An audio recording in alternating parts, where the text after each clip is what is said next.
우리가 잘 아는 창세기 22장은 아브라함의 신앙의 극치, 비로소 네가 나를 경외하는 줄 알았구나라고 하나님이 인정하시는, 아브라함의 신앙을 인정하시는 그런 내용이죠. 창세기 12장부터 22장까지 총 10장에 걸쳐서 하나님은 아브라함의 신앙을 이렇게 견고히 세워나가는 그런 과정을 우리가 보게 됩니다.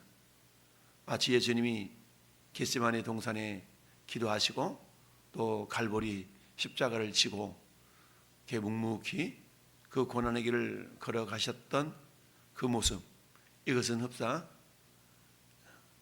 아브라함의 아들 이삭이 자기가 그야말로 놓여져야 될 그런 번제단에 나무를 짊어지고 모리아 산으로 올라가는 그런 이삭의 모습과 연상이 됩니다.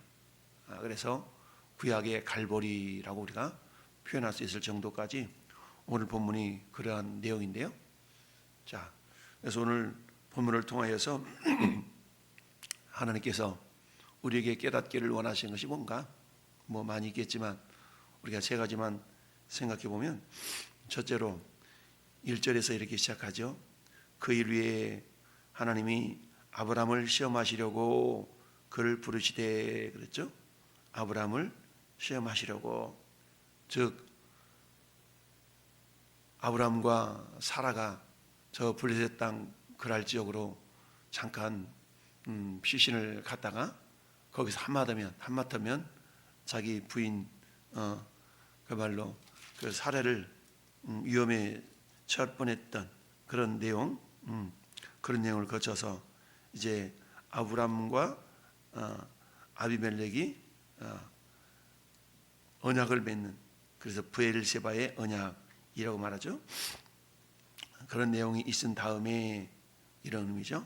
그런 다음에 하나님이 아브람을 시험하시려고 그를 부르셨다. 그러니까 하나님은 때로는 자기 백성을 시험하시는 경우가 있다라는 얘기입니다. 이처럼 시험, 그러면 어떠한 종류의 시험이든지 시험, 때로는 시련, 때로는 미혹, 이처럼 다양한 시험이라는 내용을 가지고 우리 사람을 하나님께서는 이렇게 테스트하는 경우가 많이 있죠. 그래서 테스트라고도 하기도 하고 또는 뭐 미혹이라고도 하기도 하고 이런 의미가 있죠.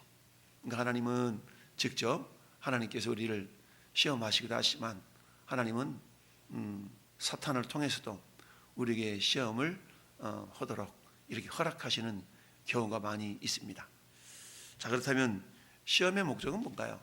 시험의 목적은 한마디로 말하면 야고보서 1장 2절부터 4절의 말씀처럼 내 형제들아 너희가 여러 가지 시험을 당하거든 온전히 기쁘게 여기라. 이는 너희 믿음의 시련이 인내를 만들어내는 줄을 알미라. 인내를 온전히 이루라. 이는 너희로 온전하고 구비하여 조금도 부족함이 없게 하려 함이라 라고 말씀합니다. 즉 시험의 목적은 우리가 하나님의 사람으로서 신앙생활을 하는데 전혀 부족함이 없는 그런 상태로 우리가 나아가기를 원하셔서 하나님께 우리를 시험하신다라고 성경은 말씀하고 있습니다. 뿐만 아니라 하나님은 구약시대에 종종 이곳저곳에서 자기 백성을 시험하신다라는 말씀이 있죠. 출애굽기 16장 4절에 그때에 여호와께서 모세에게 이르시되 보라 내가 너희를 위하여 하늘의 양식을 비같이 내리리니 백성이 나가서 일용할 것을 날마다 거둘 것이라. 이같이 하여 그들이 내 율법을 준행하나 아니하나 내가 시험하리라. 이스라엘 백성들이 광야에서 살아갈 때에 하나님은 그 많은 200여 만 명이나 되는 사람들의 양식을 어떻게 주셨습니까? 하늘에서 만나를 내려주셨죠. 그런데 그 만나를 내려주실 때에 하나님 어떻게 말씀하셨어요? 하루에 한 호멜씩 자기 필요한 만큼씩만 주어다가, 그리고 안식일에는 이틀분씩, 그 안식일 전날에는 이틀분을 주어다가 양식을 먹고 안식일에는 나가지 말아라 라고 말씀을 하셨죠. 근데 백성들은 어땠습니까? 오늘 말씀 출애굽기 16장 4절의 말씀처럼 그들이 내 율법을 준행하나 아니하나 내가 시험하리라. 그랬음에도 하나님께서는 안식일 전날에는 이틀치 양식을 죽을 것을 명령하셨는데 그들은 그렇지 않았죠.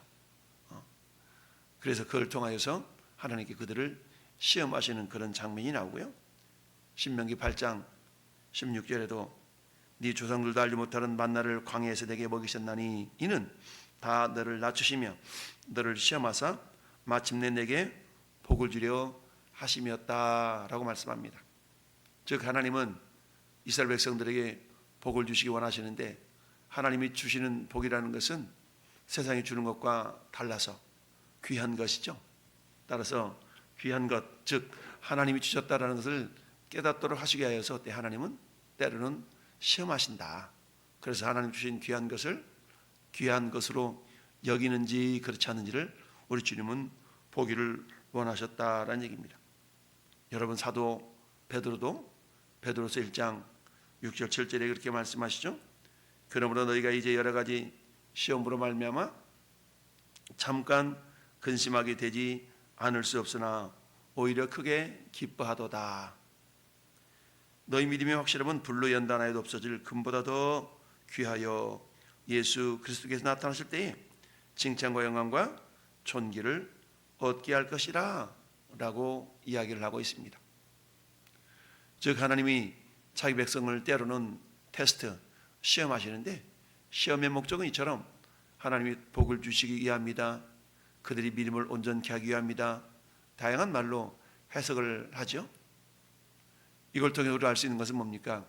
하나님은 자기 백성을 시험하시는데 그 시험을 통하여 성도들, 자기 백성들의 믿음이 좀 더 자라나기를 원하시는 것이 하나님의 마음이다라는 얘기죠. 즉 성숙한 신앙인이 되기를 원하시는 거죠. 우리가 흔히 성숙하다라는 말을 철들었다라는 말로 하지 않습니까? 사람이 철이 들었다는 것은 뭡니까? 자기중심적인 삶에서 상대방을 배려하고 이해할 수 있는 그런 마음을 갖는 것이 철들었다, 어른이 되어간다 라고 말하고 있죠. 두 번째, 하나님께서 오늘 본문을 통해서 우리에게 원하시는 것이 뭘까요? 그것은 2절 말씀에서 여호와께서 이르시되 내 아들 내 사랑하는 독자 이삭을 데리고 모리아 땅으로 가서 거기서 내가 네게 일러준 한 산 거기서 그를 번제로 드리라는 겁니다. 여러분, 아브라함은 이삭을 어떻게 낳았나요? 75세에 부름받아서 100세에 이르기까지 약 25년이라는 그런 시험과 인내, 이런 과정을 통해서 이삭을 주셨죠. 그렇게 낳았던 이삭을 하나님은 어때요? 이제 거의 또 청년이 되어가는 그런 이삭을 하나님께서 번제로 드리라 라고 말씀하신 겁니다. 100세 낳은 아들이니까 얼마나 귀하게 애지중지하면서 길렀겠어요. 하나님의 약속하심이 마침내 25년 만에 이루어지는구나 라고 얼마나 기쁨을 누렸겠습니까? 이삭이라는 이름의 뜻조차도 기쁨 또는 웃음이라는 의미를 가진 이름 아니겠어요?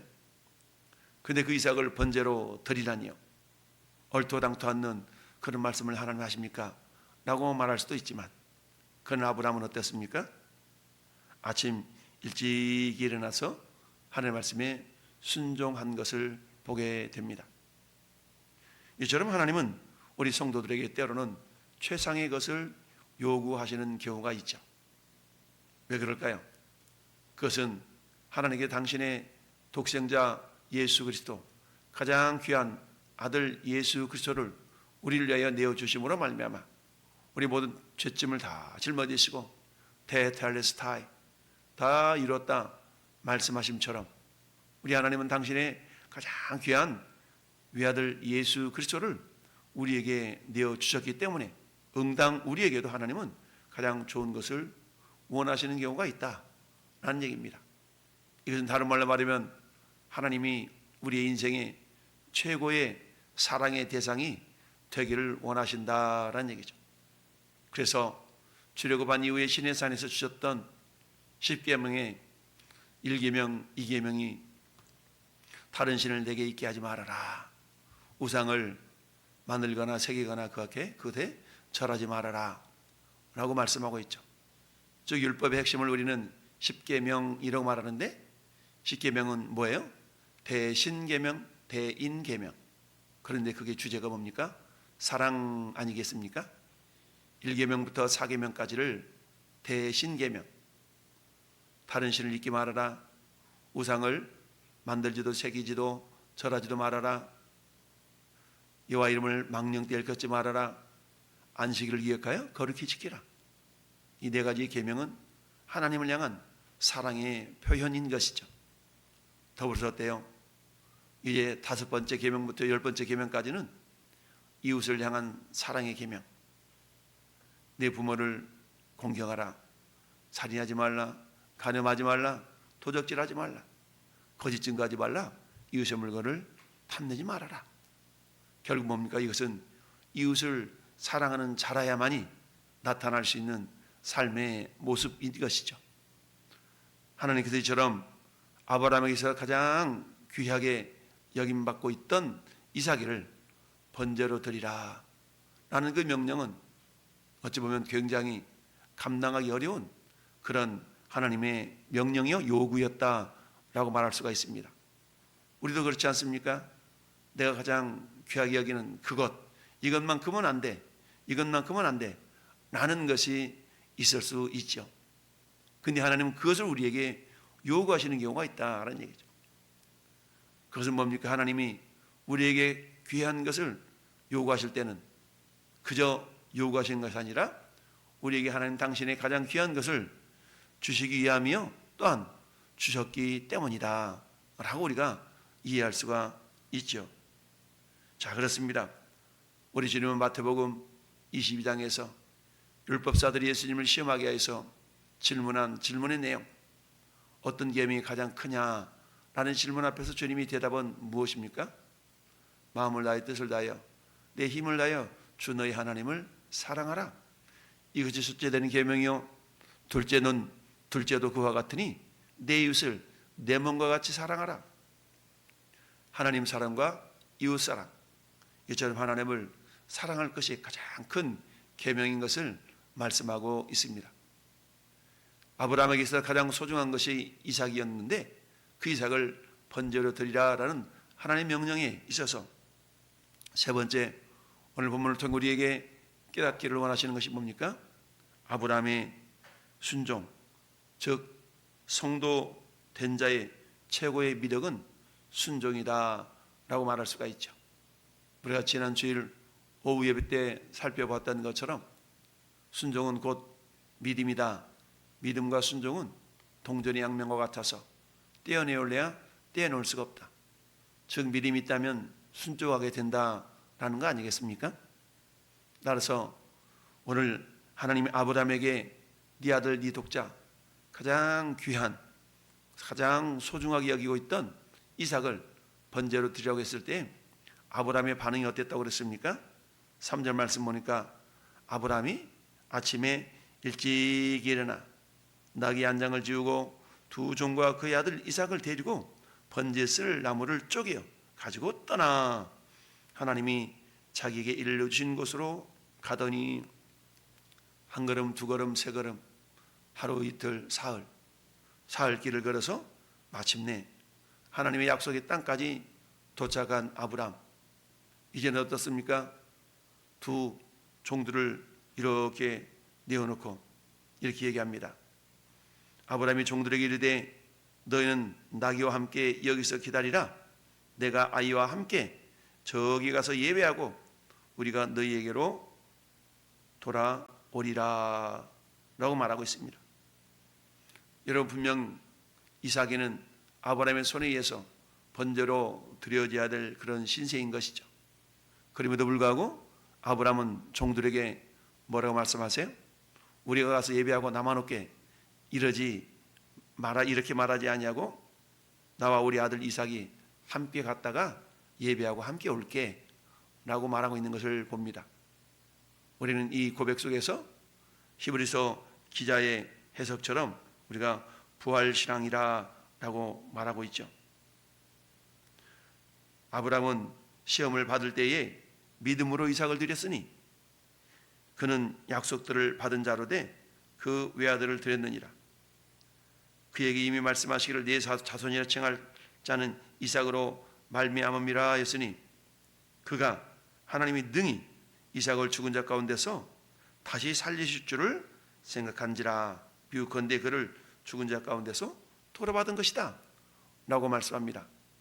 고상하게 표현하면 아브라함에게는 이미 부활의 신앙, 부활 신앙이 있었다라고 우리는 볼 수가 있죠.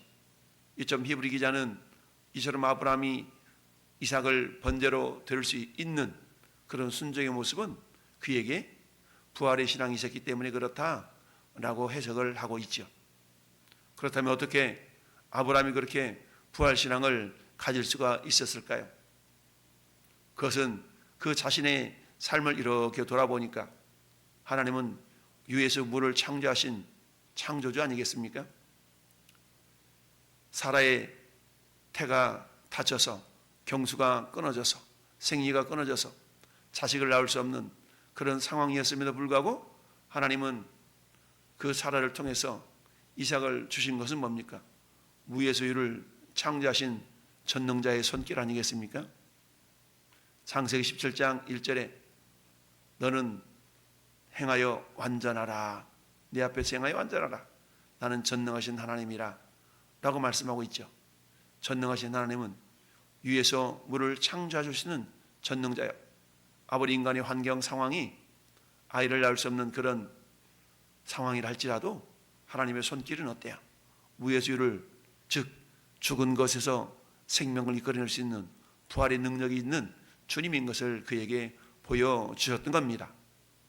이처럼 오늘 본문을 통해 우리는 세 가지의 교훈을 깨닫게 됩니다. 첫째는 하나님은 때로는 자기 백성을 시험하신다. 그런데 그 시험의 목적은 마침내 우리에게 복을 주시게 합니다.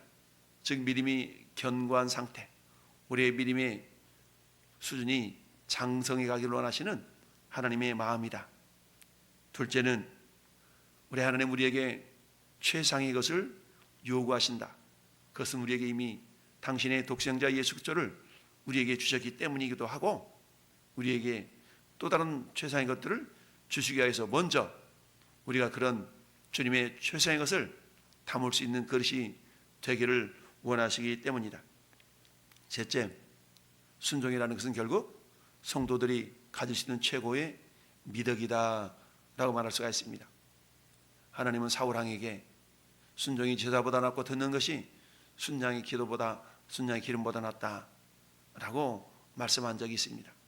이처럼 순종이라는 것은 하나님을 향한 우리의 성도들의 최고의 미덕의 한 부분이다 라는 걸 기억하면서 오늘 한날도 우리는 아브라함이 독자 이삭을 하나님께서 번제로 드리라 하셨던 그 명령 앞에 머뭇거리지 않고 겸손하게 순종하며 나아갔던 걸 봅니다.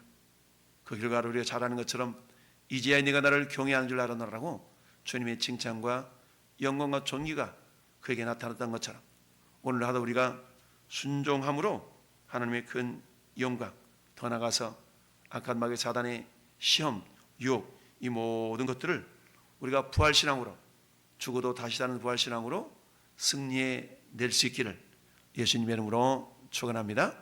아멘.